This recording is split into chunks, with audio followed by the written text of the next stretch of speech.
V ആണല്ലേ. ഈ ടാറ്റുവിന്റെ കാര്യം മഹിമയ്ക്ക് അറിയോ? മഹിമയ്ക്ക് ഞാൻ പറഞ്ഞിട്ടുണ്ടെന്ന് തോന്നുന്നു. മഹിമ, ഈ ടാറ്റുവിന്റെ കാര്യം അറിയോ? എനിക്കറിയാം.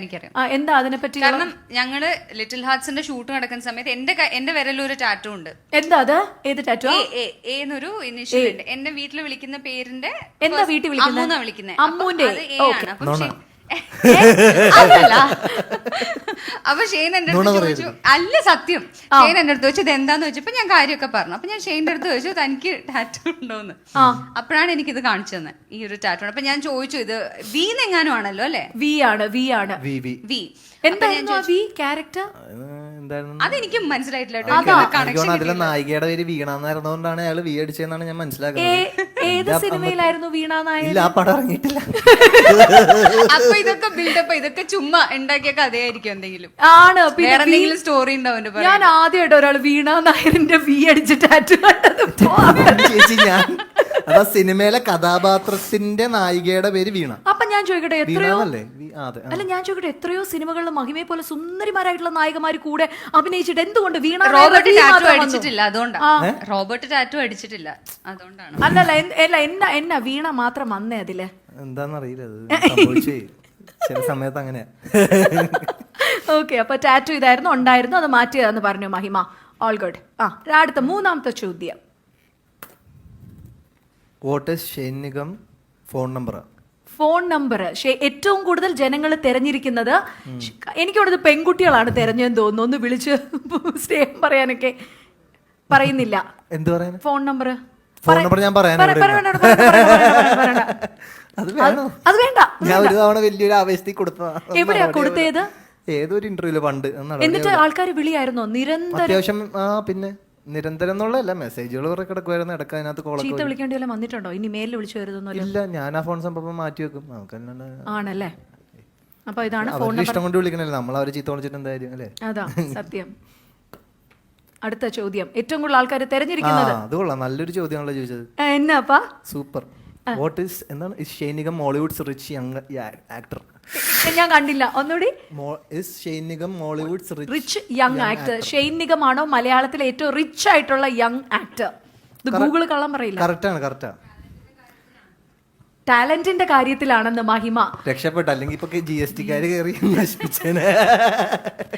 അല്ല തെസ്റ്റ് ചേച്ചി, അതില് എന്നാ പറയുന്നു? സത്യമാണ്. പിന്നെ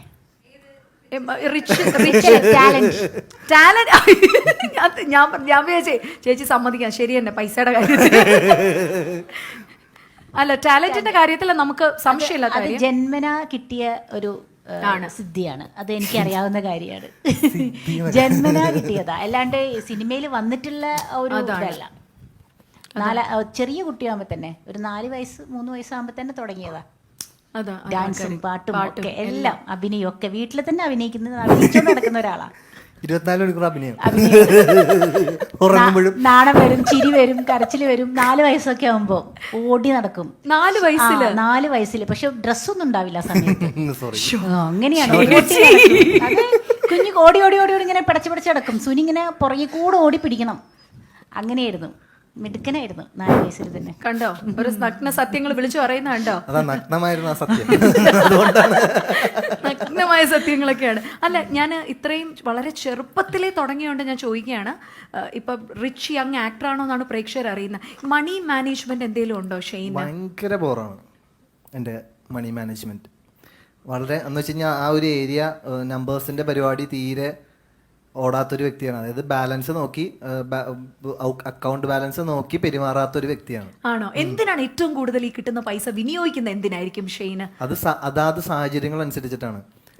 പണ്ടൊക്കെ എന്ന് വെച്ച് കഴിഞ്ഞാൽ എൻ്റെ അടുത്ത് വന്ന് വിഷമം പറയുന്നവർക്കൊക്കെ ഞാൻ പൈസ കൊടുക്കുമായിരുന്നു. അതെന്താന്ന് വെച്ച് കഴിഞ്ഞാൽ എനിക്ക് അത് അങ്ങനെയൊക്കെയുള്ള ഒരു ചെറിയ എന്താണ് പറയാ, അത്രയും മനസ്സിലാക്കാൻ, അതായത് ഇവര് മുതലെടുക്കാണ് സജി എന്ന് മനസ്സിലാക്കാൻ ഉള്ള ബോധമില്ലായിരുന്ന ഒരു ടൈമിൽ, കുറച്ചധികം നാൾ മുമ്പ് എന്ന് വെച്ചാൽ നമ്മുടെ കയ്യിൽ ഇൻഡിപെൻഡൻ്റ് ആയിട്ട് പൈസ വന്ന സമയം അങ്ങനെ. പക്ഷെ അതൊന്നും ഞാൻ അത്ര പ്രോപ്പറായിട്ട് കൊണ്ടുവരുന്നില്ല. പിന്നെയുള്ളൊരു സംഭവം എന്ന് പറയുന്നത്, പിന്നെ നമ്മുടെ മലയാളം ഇൻഡസ്ട്രിയിലുള്ള പ്രൊഡ്യൂസേഴ്സ് ഇച്ചിരി അധികം അത്തരം കാര്യങ്ങളിൽ പൈസയുടെ പരിപാടികളിലൊക്കെ കുറച്ച് ഉള്ളതുകൊണ്ട് തന്നെ എനിക്ക് അധികം, അതായത് ഇപ്പോൾ കമ്മിറ്റ് ചെയ്തതിനേക്കാളും പൈസ കുറവൊക്കെ ആയിരിക്കും പലപ്പോഴും നമുക്ക് കിട്ടുക. അപ്പൊ പിന്നെ അതിനൊന്നും നമ്മൾ ഈ പറഞ്ഞ ഒരുപാട് അല്ല എഗ്രിമെന്റ് ഒക്കെ സൈൻ ഒക്കെ ഇല്ലേ നമുക്ക് അങ്ങനെ അതൊരു ശരിക്കും പറഞ്ഞൊരു ചെറിയ കോൺട്രവേഴ്ഷ്യൽ ടോപ്പിക്കാണ്. കാര്യം എൻ്റെ ഒരു അനുഭവത്തിൽ കുറേ നാൾ മുമ്പാണ് കേട്ടോ, ഇപ്പൊ ഈ അടുത്തുള്ളതൊന്നും അല്ല, ഒരു 4-5 ഇപ്പൊ എനിക്ക് ഒരു 4-5 കൊല്ലമായി നമ്മുടെ എഗ്രിമെന്റിൽ വൈറ്റ്നറിന്റെ ഒരു വെച്ച് മായ്ച്ച ഒരു എഗ്രിമെന്റിൽ പോലും ഞാൻ അതിൻ്റെ ഒരു ഇതായിട്ട് ചെന്നപ്പോഴത്തേക്കും അത് അംഗീകരിച്ചിട്ടുണ്ടായിരുന്നില്ല. അപ്പോൾ ബേസിക്കലി അത് may be there are many things. അത് നമ്മളിപ്പോൾ അതിനൊരു ഇപ്പം ഈ ഒരു ആംഗിളിൽ നിന്ന് നോക്കുമ്പോഴത്തേക്കും മേ ബി അന്ന് നമുക്ക് കിട്ടാൻ സാധ്യതയില്ലാതിരുന്ന ഈ പറഞ്ഞ നീതി എന്ന് വിചാരിക്കുന്ന സാധനം നമുക്ക് അത് ബേസിക്കലി നമ്മളുടെ സ്റ്റാർ വാല്യൂ അനുസരിച്ചിട്ടാണ് എന്നാണ് ഞാൻ മനസ്സിലാക്കുന്നത്. നമുക്ക് കുറച്ചും കൂടെ വാല്യൂ വരുമ്പോഴത്തേക്കും നീതി ഓട്ടോമാറ്റിക്കലി കിട്ടുന്ന ഒരു സംഭവമാണ്. അല്ലാണ്ട് അതിനു മുമ്പ് നമ്മൾ ഫൈറ്റ് ചെയ്യാൻ പോയി കഴിഞ്ഞാൽ നമുക്കത് കിട്ടില്ല എന്നുള്ളതാണ് എനിക്ക് മനസ്സിലായത്. അനുഭവം കൊണ്ട് മനസ്സിലാക്കേണ്ടി വന്നു എന്ന് മാത്രം. ടാലന്റിന്റെ കാര്യത്തിൽ അല്ലേ ചേച്ചി മഹിമയൊക്കെ പറഞ്ഞ പോലെ ദ റിച്ചസ്റ്റ് യങ് ബ്ലഡ്. ഇനി അടുത്ത ക്വസ്റ്റ്യൻ നമ്മൾ പോവാണ്. ഷെയ്ൻ നിഗം സിംഗ്. ഷെയ്ൻ നിഗം അടുത്ത ക്വസ്റ്റ്യൻ. ഷെയ്ൻ നിഗം സിംഗ്. ഷെയ്ൻ നിഗത്തിന് പാടാൻ പറ്റുമോ? ഷെയ്ൻ ഒരു പാട്ടും പാടിയിട്ടുണ്ട് സിനിമയില്. ഞാനൊരു പാട്ട് ഉണ്ടാക്കി പാടി. ആണോ? രണ്ടുപേരും ഒന്ന് മൂളോ പറ്റുമോ? ആ പാട്ടാണോ? അത് ഞാൻ പാടാം. ഓട്ടോ ട്യൂൺ ഉണ്ടോ? പാട്ടിലെ താളമേ തേൻ തരും പൂവിലോ നിന്നിതൾ തൊട്ടതോ എന്നിലെ മിന്നലോ നേരം മായുമിനി തേടും കാലമിനി മേഘം പോകും വഴി കാണാമോ പോകാമോ രാത്താരമേ ഈരാവിൽ നീ മിന്നുന്നേ തേടുന്നു എന്നുള്ളിൽ നീയാരോ.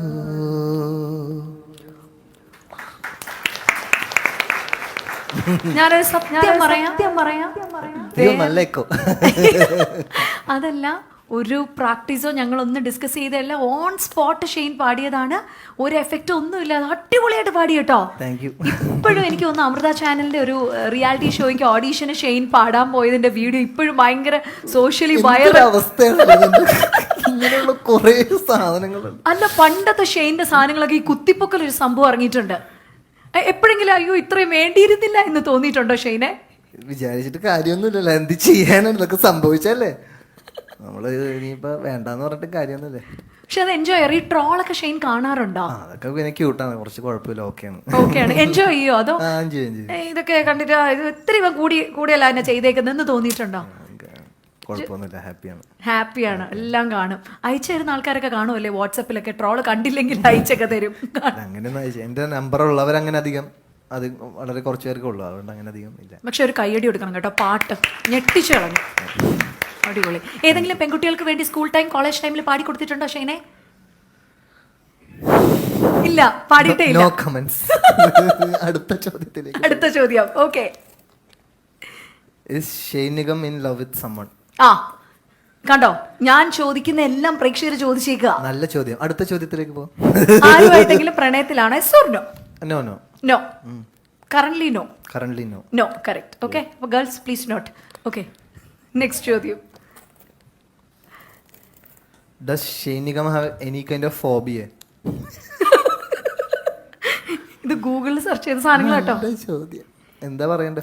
ഫോബിയ എന്തെങ്കിലും, അതായത് വെള്ളത്തിനോട് പേടി. ഇപ്പൊ എനിക്ക് പാമ്പിനോട് എനിക്ക് ഭയങ്കര പേടിയാണ്. I'm so phobic to reptiles. അതുപോലെ എന്തെങ്കിലും. മനുഷ്യരെ പേടിയാ, ബാക്കി വേറെ ഫോബിയ ഒന്നുമില്ല. പ്രേതങ്ങളൊക്കെ ഇഷ്ടമാണ്. പ്രേതം, പാമ്പ്, പഴുതാര ഇതിനൊക്കെ ഭയങ്കര പ്രണയമാണ്. പിന്നെ പുലി, കരടി ഇതിനൊക്കെ ഇഷ്ടമാണ് കാര്യത്തില്. പക്ഷെ മനുഷ്യരെ ചെല്ലവരെ ഇച്ചിരി പേടിയാ. ആണോ? അല്ല, ഈ പറഞ്ഞില്ലേ ഈ സ്പിരിച്വൽ കാര്യങ്ങളൊക്കെ ഈ ഇഷ്ടമാണെന്ന്, അങ്ങനെ എന്തെങ്കിലും ഒരു എക്സ്പീരിയൻസ് എന്തെങ്കിലും ഉണ്ടായിട്ടുണ്ടോ ഷെയ്ന്റെ റിയൽ ലൈഫില്? അതൊക്കെ വലിയൊരു ഏരിയ, അത് വേണമെങ്കിൽ വേറൊരു ഇന്റർവ്യൂവിൽ വേണമെങ്കിൽ അതൊരു മൊത്തമായിട്ട് വേണമെങ്കിൽ പോവാം. അല്ല, എന്നാലും എവിടെയെങ്കിലും ഒരു എക്സ്പീരിയൻസ് ചെയ്തിട്ടുണ്ടോ? അങ്ങനെ ഒരു സ്പിരിറ്റഡ് സംഭവം ഉണ്ട്, ഒരു ഓറ എനിക്ക് ഫീൽ ചെയ്തിട്ടുണ്ടോ എപ്പോഴെങ്കിലും? You believe in that? അത് ചിലപ്പോൾ ഞാൻ ഈ ഭൂതകാലം ചെയ്യുമ്പോഴത്തേക്ക് ഒരുപാട് നമ്മൾ അതിലേക്ക് ഇന്നായ സമയത്ത് ഒരു സീൻ എടുക്കുന്നതിന് മുമ്പ് നമ്മുടെ എടുക്കുന്ന വീടിൻ്റെ തൊട്ട് കുറച്ച് അപ്പുറത്തേക്കായിട്ടാണ് ഒരു ഹോട്ടലുള്ളത്.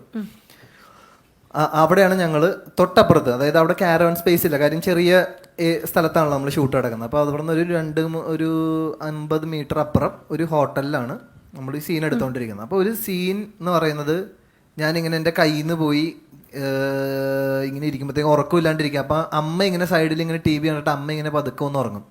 ആ സീനിനകത്ത് കണ്ടവർക്ക് ചിലപ്പോൾ ഓർമ്മ ഉണ്ടാവും. അങ്ങനെ ഉറങ്ങുന്ന സമയത്ത് പെട്ടെന്ന് എന്തോ ഒരു സൗണ്ട് കേട്ട് ഞാനിങ്ങനെ അടുക്കള ഭാഗത്തേക്ക് ഇങ്ങനെ നോക്കും എന്ന് പറഞ്ഞൊരു സീനുണ്ട്. അപ്പോൾ ആ സീനിന് വേണ്ടിയിട്ടുള്ള പ്രിപ്പറേഷൻ്റെ ഭാഗമായിട്ട് ഞാൻ അടച്ച് ഇരിക്കുകയാണ്. അപ്പോൾ എല്ലാ സീൻ എടുക്കുന്നതിന് മുമ്പും ഒരു കുറച്ച് സമയം ഒറ്റയ്ക്ക് ഞാനിങ്ങനെ ഇരിക്കും. പക്ഷെ ആ പെർട്ടിക്കുലർ സീൻ എടുക്കുന്ന സമയത്ത് പെട്ടെന്ന് എൻ്റെ ഹോട്ടൽ റൂമിൻ്റെ വിൻഡോ ഇങ്ങനെ തുറന്നു കിടക്കുമായിരുന്നു. പെട്ടെന്ന് എന്തോ ഒരാൾ വന്നിട്ട് എൻ്റെ അടുത്ത് ഇങ്ങനെ എന്തോ പറയുന്ന പോലെ, കുഴപ്പമൊന്നുമില്ല, ഈ തനിക്ക് പരിപാടി അവിടെ ഇങ്ങനെ ഒരു റിയലി അങ്ങനെ ഞാൻ കണ്ടു എന്നുള്ളതല്ല പറയണത്, നമുക്കത് റിയലായിട്ട് ഫീൽ ചെയ്തു. ദാറ്റ് ഞാൻ ഇപ്പം ഈ സീനിന് വേണ്ട പരിപാടിയൊക്കെ അവിടെ ഞാൻ സെറ്റ് ചെയ്ത് വെച്ചിട്ടുണ്ട്, നിങ്ങൾ പോയിക്കോ എൻ്റെ അടുത്ത് പറയണതാണ്. അത് ഞാൻ എക്സ്പീരിയൻസ് ചെയ്തതാണ്.